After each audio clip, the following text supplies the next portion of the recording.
అందరికీ నమస్కారం. అవనగడ్డ మండలం పాతెడ్ల గ్రామంలో ఉన్నాం మనం. గత 50 సంవత్సరాల నుంచి లేని పరిస్థితి ఇవాళ ఈ గ్రామానికి వచ్చి పడింది. గత 4, 3 సంవత్సరాల నుంచి ఈ వరదలు రావటం, ఇళ్ళు కొట్టుకుపోవటం చాలా ఇబ్బందికరంగా ఉంది. ఆళ్ళ మాటల్లో మీరే ఇందురు గాని ఒకసారి. ఆళ్ళేమంటారంటే, ఇక్కడుండి మేము ఏట కొనసాగించుకుంటామో ఈ ఇళ్లలో రోజువారీ దినవారీ ప్రతిరోజు భయపడతా బతకాల్సొస్తుంది. ఇళ్ళు పడిపోతున్నాయి పక్కిళ్ళు. ఇప్పటికే 5, 6 ఇళ్ళు ఇక్కడ పడిపోయినాయి. మళ్ళా ఇంకొంచెం ఆగితే ఈ 4, 5 ఇళ్ళు పడిపోయే పరిస్థితి ఉంది. ఇది ప్రతి సంవత్సరం జరుగుతుంది గనుక మా ఇళ్ళు కూడా చాలా వరకు అయిపోయినాయి.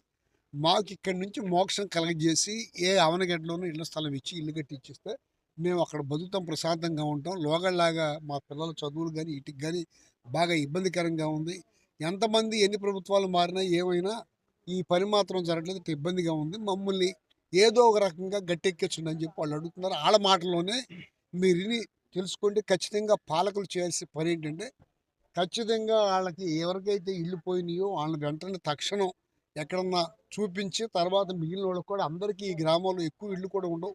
వీళ్ళందరికీ ఎక్కడన్నా అవనగడ్డలో సైట్ చూపించి ఇల్లు కట్టించే పరిస్థితి ఈ ప్రభుత్వం తీసుకోవాలా. లేకపోతే ఆళ్ళ పిల్లల చదువులకు గానీ, ఆళ్ళ ఏట్లకు గానీ వీటన్నిటికీ ఇబ్బంది పడిపోతున్నారు. ప్రతి సంవత్సరం వరదలు వస్తున్నాయి. లోగడ వరదొస్తే ఒకటో, రెండో సార్లు వచ్చిపోయేది. ఇప్పటికి 2 నెలల నుంచి కంటిన్యూగా నీళ్ళు వెళ్తానే ఉంటాయి సముద్రానికి. దాని మూలంగా ఇళ్ళు మరిన్ని పోతున్నాయి. ఇక్కడ మన మున్సిపల్ గారు వాళ్ళు ఉండేవాళ్ళు. వాళ్ళ అబ్బాయి సినిమా యాక్టరు. ఇయన్నీ మీరు చూస్తూనే ఉన్నారు. అందుకని ఖచ్చితంగా తక్షణం వీళ్ళందరినీ అవనగడ్డలో రక్షణగా ఉండేటట్టుగా ఇళ్ల స్థలాలు ఇచ్చి మంచిగా చేయాలని కోరుకుంటూ, ఈ పాలకులు కనుక ఈ పని చేయకపోతే చాలా ఇబ్బంది పెట్టిన వాళ్ళు అవుతారు. ఖచ్చితంగా పాలకులు అనేవాడు కష్టంలో ఉన్నప్పుడు పేదవాడిని, ముఖ్యంగా పేదవాళ్ళకి ఇబ్బంది లేకుండా చూడాల్సిన బాధ్యత ఉంది. ఆ బాధ్యత నెరవేర్చమని ఈ ప్రభుత్వానికి, ఇక్కడ ఉన్న ఎమ్మెల్యేకి వీళ్ళందరికీ చెప్పండి.